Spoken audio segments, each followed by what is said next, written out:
Alright, g'day again. Figured I should show me mug occasionally, just so you got an idea who you're listening to. Anyway, that'll do. Alright, as I mentioned on the previous video, bug back in there now. And yeah, all I've done so far is jack it up. I've brushed a bit of the dirt off. I wish I'd hosed the mud off it first. Most of this is just from coming up and down my own driveway. And, anyway, yeah, that's all I managed to do is get it up on jack stands. So I'll give you a quick rundown on what the plan is. Okay, good. We've got a couple of issues. Yeah. One is this scraping. This probably just needs a bit less adjustment or repositioning, but you would think, you know, like I haven't had these drums off for well over a year. Yeah, I did a 3,000k trip up to New South Wales and back. Yeah, you think it would have worn itself in by now, but hasn't. And yeah, this noise is just getting beyond annoying. So that's, yeah, one thing I've got to do. But the other issue is that when you go over a big bump and the car lifts right up, you know, and your swing arm comes right down and bangs. And at this point, I'm thinking it's probably just here's the swing arm stop. This thing's a nuisance in itself. Like, you go to take it off or adjust it, you know, do anything to it. It's a real pain. You've got to, you know, jack it up, you know, clamp it so it can't come down, undo these bolts, and then you got to try and pull it out past the stop and then wind it down again. It's just a pain in the bum. And yeah, so I'm gonna cut this piece right off. I've got a different plan in mind. Should grab the bit because I plan to. I lifted it probably 3-4 inches. I plan to go another couple inches yet, and yeah, I'm just gonna hoping, like, the inner spline on the shaft, there's more teeth on the spline, so you get a finer adjustment than you do by taking it off the outside one. So I'm going to pull the whole axle and drop it down, you know, one tooth, see how that goes. But yeah, before I do that, so I'm going to cut all this off, and because you got to have something to stop it coming right down. You can't, you don't want it just lifting right up all the time. So the plan is to rebuild one that fits onto.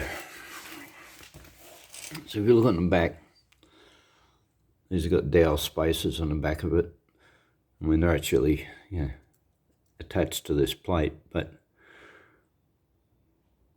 the plan is to, well, to cut them off, but not straight away, but you know, link two of them together with a bar, probably a bit of angle actually, and come underneath and up and join the two together, and then come out here, like out and up here, and then have like a lip, a plate sticking out. And on that, it's just a rubber doorstop from the hardware.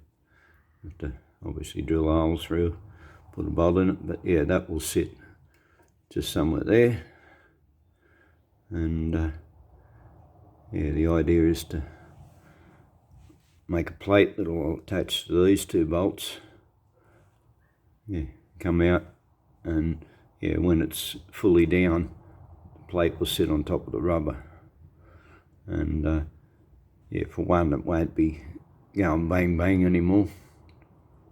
And secondly, you know, when I want to take it off, all I got to do is undo these 2 bolts and I can pull the whole thing out of the way. And then, you know, I could just have the jack under the wheel, axle, or whatever, and yeah, unbolt the plate and then let it down, and it'll just be able to take it straight off. Real easy. So that's, yeah, the second thing. It's going to happen while I got this off. Right, third thing is being a barger, and you know, where I go bush, you're always travelling over rocks. Yeah, there's a lot of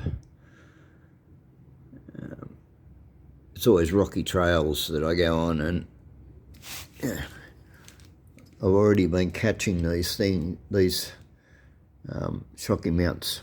I've been hitting on rocks, and you know, eventually I end up bending and breaking right off. That's what will happen. So, and the bumping could also be these shockies fully extending. I won't actually know till I unbolt it whether that is actually happening, but because I've lifted it so much, they really need to go up anyway, you know, just so that the shocky rides in its original position. So the plan here is to actually cut this off at this line here and remount it up inside it. So, and yeah, it's about that 2 inches, so that'll put the shocky bolt, yeah, up here. So I'd like to sort of do it under the car, but I think it's a bit possible. Yeah. Also, if you want to get a good solid weld, then yeah, really need to take it off. But yeah, that's a bit of a pain. That means, you know, unhooking the handbrake, disconnecting the brake lines, disconnecting the axle. Yeah, and of course rebeading the brakes when I'm finished. But yeah, I don't see any other way of doing it. It'd just be too difficult to cut and weld this while it's in the car. So yeah. Anyway, so we'll keep it short as usual, and I'll get stuck into it, and if I have any issues, I'll make another video, and if not, the next video will be the finished product. Okay, well, thanks for watching, and hit a like, please. Bye.